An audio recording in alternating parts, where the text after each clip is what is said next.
Hello everyone, I hope सबजना सन्चै आरामै हुनुहुन्छ होला। म पनि एकदमै ठिक छु।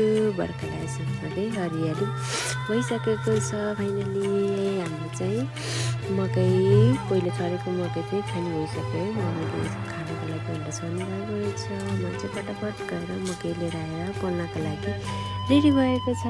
अनि चाहिँ म फटाफट गरेर मकैहरू कसैले चाहिँ हाम्रो चाहिँ सानो नानी अनि बाख्रो पनि छ है मसँग सँगै। अनि फटाफट गएर दिदीले पोल्नु भनेर लगाएको थिएँ। अनि दिदीले चाहिँ फटाफट गरी पोल्नु भयो।